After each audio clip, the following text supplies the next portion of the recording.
எல்லாத்தையும் சொல்லிட்டு இது மட்டும் சொல்லாம விட்டாங்களே! ஸோ இந்த கஸ்டமர் பார்த்தீங்கன்னா, மொத்தம் 4 கஸ்டமைஸ் பிரேஸ்லெட் வந்து நம்மக்கிட்ட வாங்கியிருந்தாங்க. ஸோ பீட் பிரேஸ்லெட் தான். ஸோ கலர் வந்து சொல்ட்டாங்க. அதுக்கப்புறம் வந்துட்டு அதில் ஆட் பண்ணுற லெட்டர் சார்மும் சொல்ட்டாங்க. பட் என்னன்னா, எக்ஸ்ட்ரா ஒரு சார்ம் வைக்க சொல்லியிருந்தாங்கல்ல, அந்த சார்ம் என்னன்னே சொல்லவே இல்ல. ஒவ்வொரு பிரேஸ்லெட்டும் வந்துட்டு எக்ஸ்ப்ளைன் பண்ணும்போது, இந்த கலர் போட்டுருங்க, இந்த லெட்டர் போட்டுருங்க, அதுக்கப்புறம் உங்களுக்கு பிடிச்ச சார்ம் போட்டுருங்க அப்படிங்கிற மாரி சொன்னாங்க.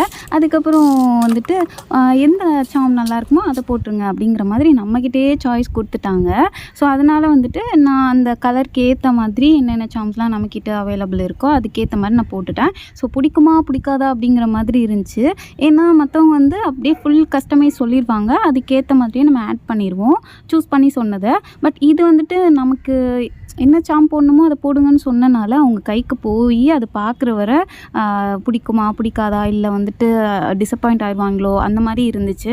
பட் அவங்களுக்கு வந்து ரொம்பவே பிடிச்சிருந்துச்சு. வீட்லயும் எல்லாருக்கும் பிடிச்சிருந்துச்சு அப்படிங்கிற மாரி சொல்லியிருந்தாங்க. மோஸ்ட்லி இன்ஸ்டாகிராமில தான் ஆர்டர்ஸ் அதிகம் எடுத்துகிட்ருக்கேன். ஸோ வாட்ஸ்அப் ரிப்ளை இல்லைனா இன்ஸ்டாகிராமில் பண்ணுங்க.